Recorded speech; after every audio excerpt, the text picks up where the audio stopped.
Hi everyone, and welcome to this session on how to empower citizens through collective measurement of their environment. My name is Sander van der Waal and I work at Waal, a public research institute in Amsterdam, the Netherlands.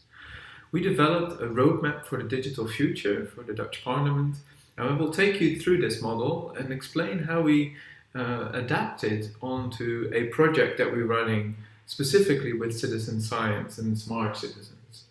So this is the building where we're based out of Amsterdam, and we're a research institute that focuses on the role of technology in society and have done so over the last 25 years. We do a lot of research on how to make sure that the technology that we rely on day to day is built on public values and ensures the delivery of a public mission. What we see today when we as citizens encounter technology is often only the tip of the iceberg. And on this top of the iceberg is what we call the citizen perspective with regards to technology. You only see the device that you hold, you see the apps that you have on your phone, you see the applications that you use on your laptop. But underneath the surface, there's a whole technological stack that is made up of different layers that all are part of making sure that the technology functions. When you go even deeper, you realize that there is a design process underneath all of this. The design process is how the technology has been developed. It was never created just out of thin air. There have been people and organizations involved designing and building the technology. And this is true whether you're talking about an app that you download or whether you talk about the doorbell that is connected through the internet so you can see who's at the door. All the technology we rely on has been designed and built by people. Now, and if you go even deeper to the bottom layer of our little iceberg, you get to the foundation. Because even the processes by which the technology has been designed and delivered, they are not coming out of thin air either. There are lots of different ways in which different organizations have been involved. There's a legal context within which the technology has been developed, and there are ways in which different people are trying to pursue specific goals. For example, a big technology company like Facebook wants to make as much money as possible by selling advertisements. So their motivation is to sell ads to you as a user of their product. There may be other organizations like governments that are deploying platforms to engage their citizens. They may have different goals, but how do you ensure that those platforms that are being developed within this public context are actually meeting those kinds of needs and are embedded on this foundation which respects the public context in which the governments operate? Now, once you've seen the different layers of our little iceberg, you can imagine that there are different ways in which you can construct this foundation on which the design process has been built.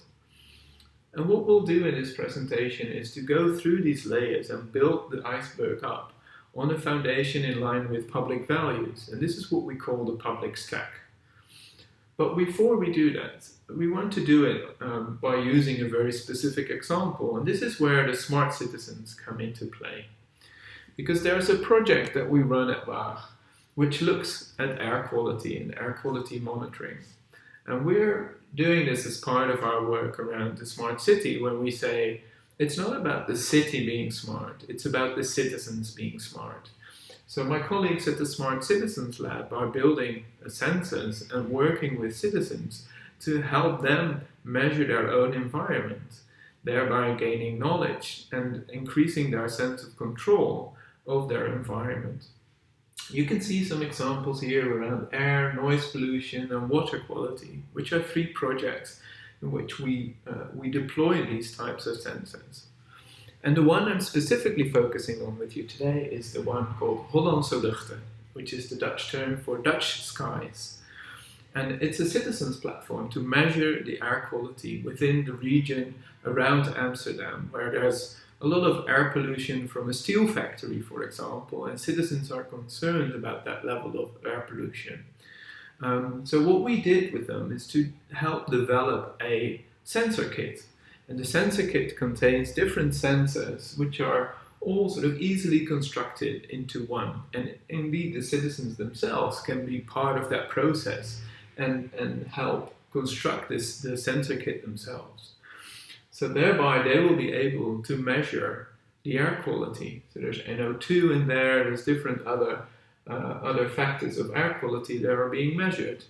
And what we do is we're deploying those within this region, and there are about 200 right now that are being deployed, and citizens are using these sensors to measure what the state is of air quality. So rather than being involved in some sort of abstract debate about the quality of air around them, they can actually get the figures themselves. They can gather the data by deploying their own sensors. And what we've done is we've set up a whole infrastructure which actually helps ensure that infrastructure of data that is being measured by the citizens are part of a platform that gets visualized and deployed on our own website. So you can see the infrastructure here. I'm not sure how visible it is in the little improvised studio that I've got here. But on the left-hand side are what we call the Hollandse Luchten sensor kits. So these are the kits that citizens have at their own disposal.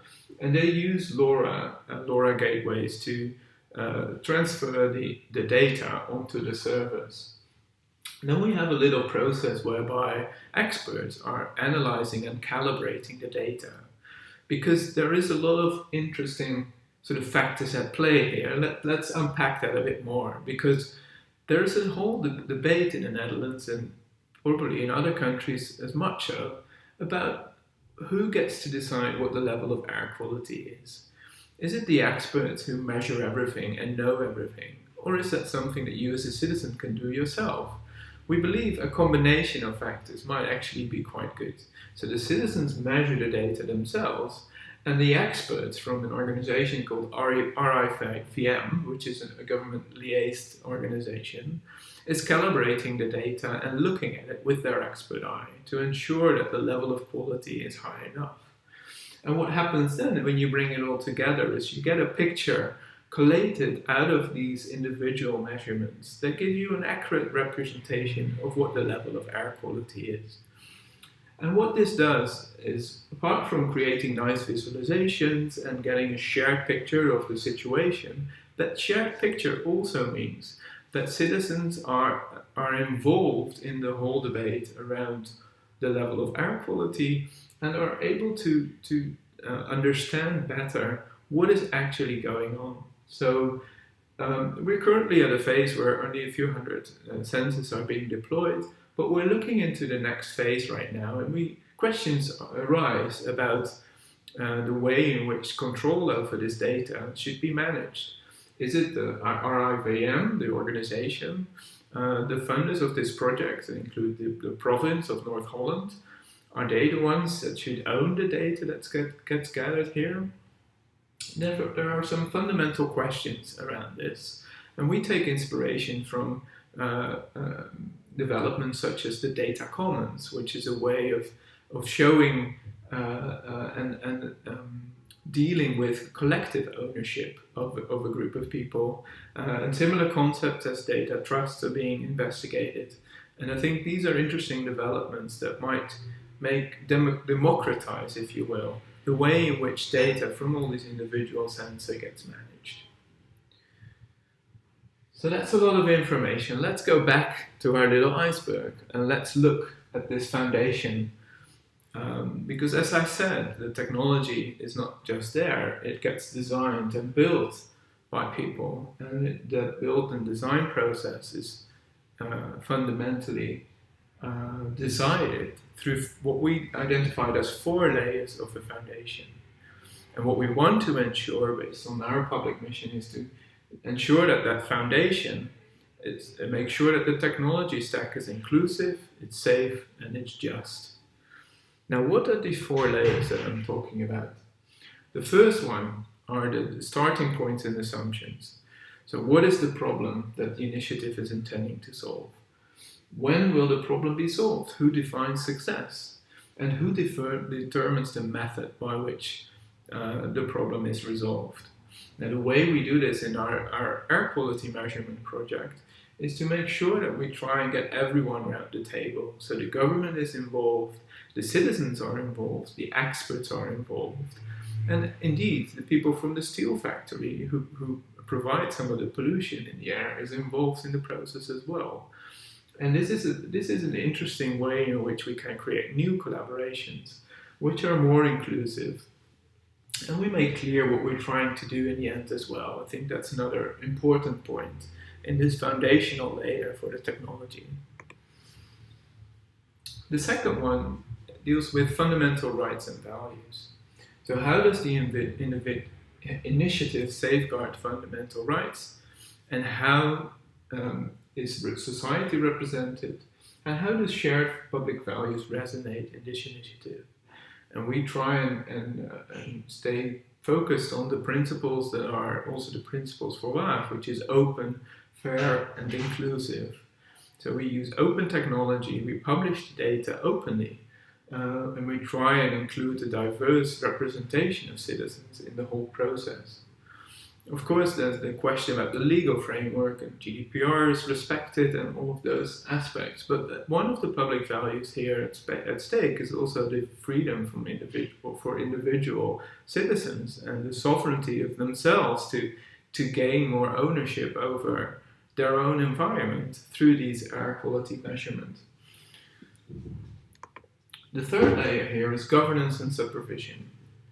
So our key principle here is society as a whole keeps a grip on digitalization. What you see here is that we're able to apply this model on the digitalization as a whole, but specifically for our project, these are the questions that we're dealing with. What are the different layers of government? Who is accountable to whom? And how is supervision implemented? So in terms of governance for our data project, these are questions that we're currently working through.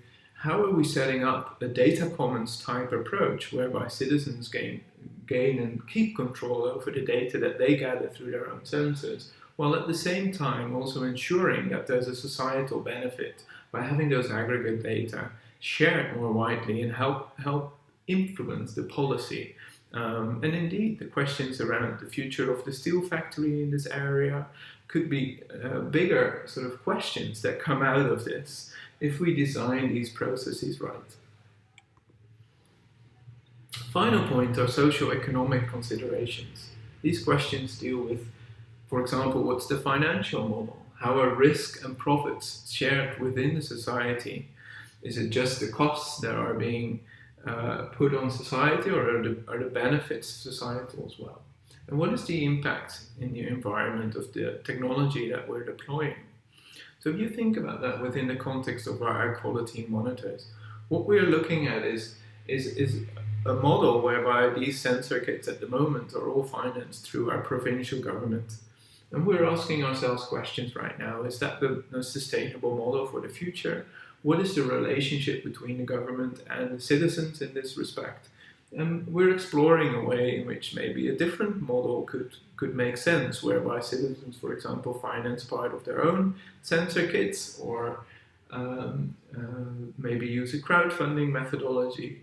We're considering these types of initiatives right now. So once we have these 4 layers worked through, these come together in a design process for the technology. In our case, you could say the design process for the sensor kits themselves.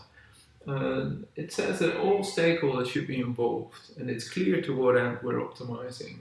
Human rights are guaranteed, and public values are respected.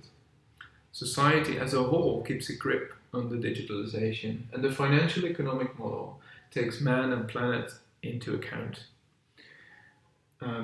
Women and planet as well, of course. So these processes is where there's a lot of interesting sort of new developments that we're looking into. So in itself, the way in which citizens measure the air quality and share it through the process is a design process in its own right. It's part of the citizen science approach that we're experimenting with here at Waal. But there are other co-creation and key enabling methodologies that ensure that the design process involves everyone. And we really think that that is key to creating the right conditions for how to use and deploy data in society. So once you have the design process cleared up, there's a question of the technology itself. So what is the technology and how does it look like? What we've got here is a model for a technological stack that explains that it's not just one thing, but there are layers that could be identified within the technology that we use. You can identify the application layer and all the other layers, as well as some context layers. Let me run through them very quickly. The application layer is where we look at aspects like open source. Can applications be made open source so that anyone can check and build the application, and there are no hidden backdoors in this. This is less relevant to our air quality example, but you can imagine lots of situations where applications are a crucial part of the technology stack. In the operating system layer, we look at things like how are people able to control and adapt the operating system on their devices. So when we zoom out from our specific example again and look at ways in which, for example, Android is being managed on your phone, or the way in which some embedded devices are now using quite sophisticated operating systems, how are we able as citizens to control that more? Is one of the questions that we'll look at here. Of course, we've got firmware, we've got specific drivers on our boards for our sensor kits as well. And we try and use as much as possible open technology there, so we're able to change and adapt the drivers on the kits that we deploy in our project. And we try and use as much as possible open hardware in the equipment for the sensor kits, although in practice we see that that is still quite underdeveloped. I think there's a lot of potential for sensor kits to be more open, and there's some promising initiatives there.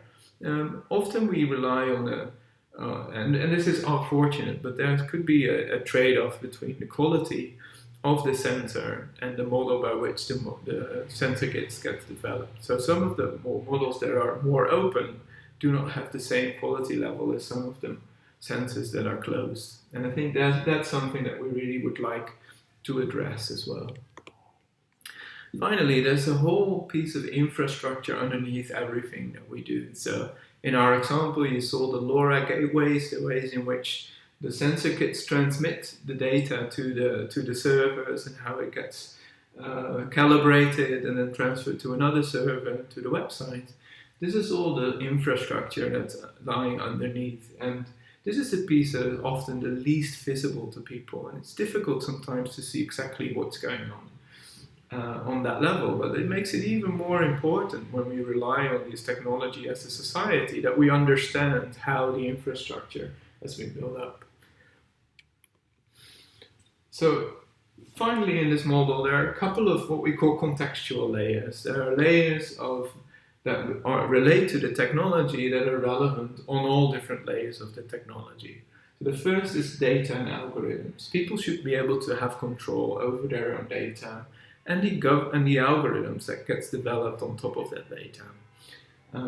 That for us is really key, and what we're trying to do in our Hollandse Luchten project, as I said, is to see how the governance methodologies might be able to give that control back to citizens in a way that they often don't have it in other contexts. Then there's the protocol and standards layer. The protocols and standards should be open. They should be openly developed through an open process, and the results of the process should be open as well, so that anyone can adapt and apply their standards, and there are no locked-in mechanisms at play. And we try and do that as much as possible through our own projects. But it's also a recommendation to other organizations. And of course, as we rely on technology even more and more each day, level of security becomes an important aspect as well, and one that should not be overlooked. Technology should be secure so we can all rely on it safely, especially when it relates to more crucial technology that we all need to rely on. And then the outer layer of all of this is what we call the service layer. And this is often the way in which the citizen interacts with the technology. It's the way in which you, for example, use Spotify as a service, or you use Google Maps maybe on your phone. And often you don't know all the layers or how they are designed underneath. But what we're trying to show with this model is that it's important that this gets changed. So finally, when we get back up, we get back to the citizen perspective again. And we say we can only get a grip on the digitalization if we see the design as a collective responsibility. So let me wrap up there for now. We've seen the model of the roadmap for the digital future and how it applies to our example on air quality. I hope you enjoyed the presentation, and I look forward to discussing this with you.